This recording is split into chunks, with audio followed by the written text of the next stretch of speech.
ఉంది వాళ్ళల్లోనే. 2014 నుంచి 18 వరకు కలిసినటువంటి దాంట్లో రాష్ట్ర ప్రయోజనాలైతే భారతీయ జనతా పార్టీ తుంగలో తొక్కింది అని జయచంద్ర గారు చెప్పేస్తున్నారు. కాదు, మేము ఆ రోజున ఏమన్నా ఇచ్చినటువంటిది గంగనీరు అన్నారు, ఇప్పుడు ఇదే అని చెప్పారని అన్నారు.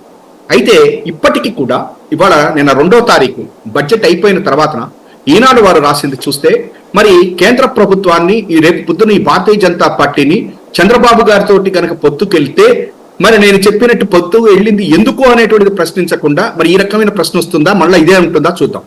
మోసం, పదే పదే అదే మోసం. 5 కోట్ల ఆంధ్రుల్ని 10 ఏళ్లుగా కేంద్రం మోసం చేస్తూనే ఉంది.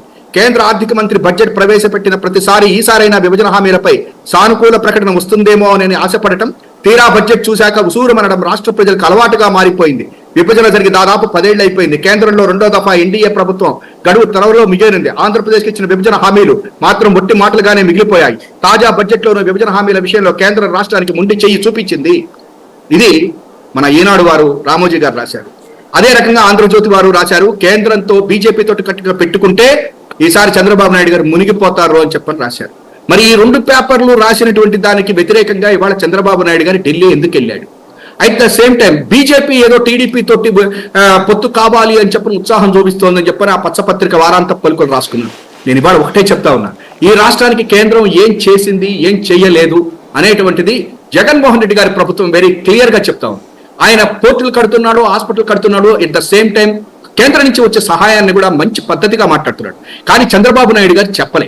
ఇంకొకటి కూడా చెప్తున్నాను నేను, రాష్ట్ర ప్రయోజనాల కోసమే కనుక ఇవాళ చంద్రబాబు, బీజేపీ, పవన్ కళ్యాణ్ అయితే రాష్ట్ర ప్రయోజనాలు ఏమిటి? ప్రత్యేక తరగతి హోదా, విశాఖ స్టీల్ ప్లాంట్, మరి ఇవన్నీ కూడా కేంద్ర ప్రభుత్వం ఇవాళ ఉన్నటువంటి ప్రభుత్వం ఇచ్చేసిన తర్వాత పొత్తులోకి వెళ్తారా? ఇచ్చేసిన తర్వాత ప్రజల దగ్గరకు వస్తారా? లేకపోతే అప్పుడు 2014లోగా రాష్ట్ర ప్రయోజనాల కోసం వెళ్తున్నాము, రాష్ట్ర ప్రయోజనాల కోసమే మళ్ళీ కొట్టుకుంటున్నాము, రాష్ట్ర ప్రయోజనాల కోసం అమ్మలెక్కలు తిట్టుకుని రోడ్డు మీద పడుతున్నాము, మాకు సిగ్గు ఎగ్గు లేదు, మళ్ళీ కలుస్తాము అని చెప్పాలనేటువంటిది ప్రజలు చూస్తారు. నేను వాడినందుకు వేరేగా అనుకోకండి. ఎందుకు చెప్తున్నానంటే నేను ఇవాళ రోజున రాజకీయాల్లో విలువలు కావాలి. రాజకీయము అని చెప్పంటే ఏదైనా పర్వాలేదండి, ఎలక్షన్స్ వస్తే కలిసిపోతామండి అంటే ఇటువంటి పరిస్థితి లేదు ఇవాళ రోజున.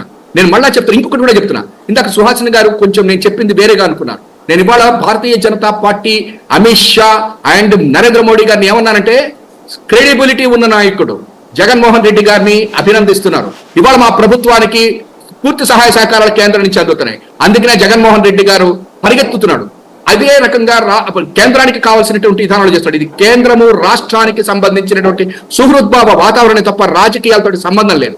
బీజేపీ మేము కలవం, బీజేపీ తోటి మాకు ఎటువంటి ఇది లేదు. కానీ చంద్రబాబు అట్లా కాదే, ఈ పచ్చ